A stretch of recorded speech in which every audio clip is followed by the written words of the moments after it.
We are alive, filled with your glorious light.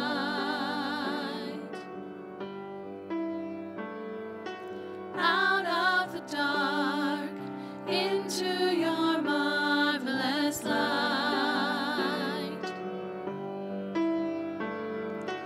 We are waiting with expectation. Spirit, raise us up with you.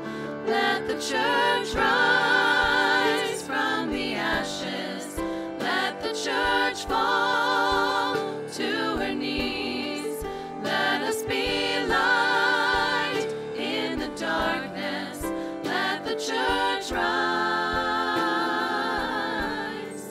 Let the church rise.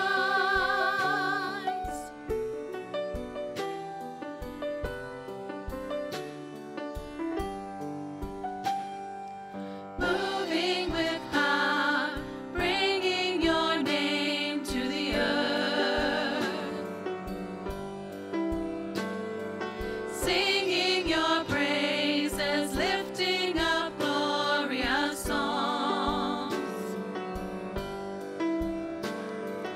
We are moving with His compassion. Spirit, fill our hearts with you. Let the church rise from the ashes. Let the church fall to her knees. Let us be light in the darkness. Let the church rise.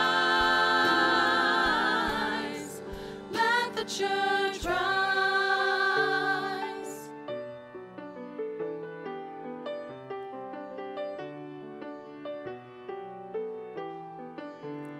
Let your wind blow. Let your wind blow. Let your wind blow.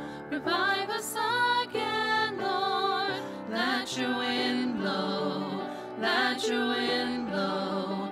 Let your wind blow. Revive us again, Lord. Let your wind blow. Let your wind blow. Let your wind blow. Revive us again, Lord. Let your wind blow. Let your wind blow. Let your wind blow. Revive us again, Lord. Let your wind blow. Let your wind blow. Let your wind blow. Revive us. Let the church rise from the ashes. Let the church fall to her knees. Let us be light in the darkness. Let the church rise. Let the church rise.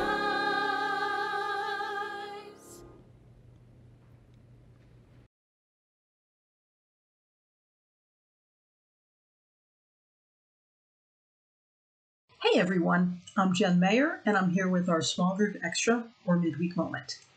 This week we are talking about the preaching series Go, because we are just about to celebrate Jesus' ascension to heaven and Pentecost and those last instructions he gave his disciples, which boil down to two things: go make disciples and go be witnesses. And in all honesty, they're not commands that Jesus gives us as modern-day Catholics that we are often like, I can't wait to go do that. Woohoo, we get to go make witnesses. Yay! But that's, most people think, yeah, that's like Father's job or it's somebody else's job, but it's not mine. And in this preaching series, what we're trying to help people understand is it's everybody's job to do that, and we will come out much stronger when everybody does it. So to dive in, I want to talk a little bit about a phenomenon that happens in society.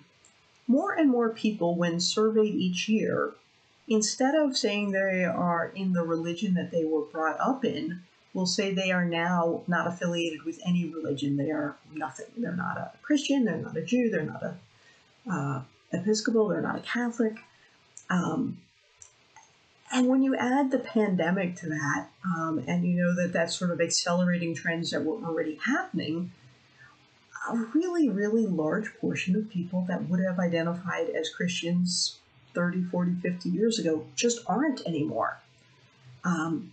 So this catches the surveyor's interest, and so they ask, well, why? And one of the very top reasons cited is that bad example or the hypocritical nature of other Christians. In other words, I don't want to belong to a group that says one thing and does another.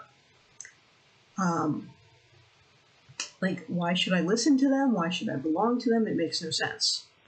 And so that brings us to why it is so important not just to be witnesses, but to be credible witnesses of Christ's love to each other. And I want to talk a little bit about credibility. So imagine that 3 people call you on the phone and they all say, hey, I have great news for you. One is a doctor, one is a salesperson, and one is a loan collector.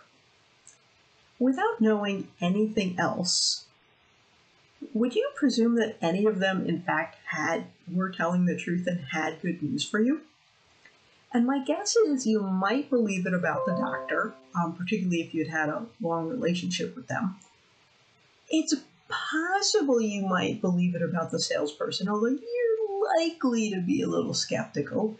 And likewise with the loan collector, I'm going to guess that's probably the height of skepticism, that it just seems like their job in life is to collect money, and so if they're calling you, it's unlikely that they've really got good news for you.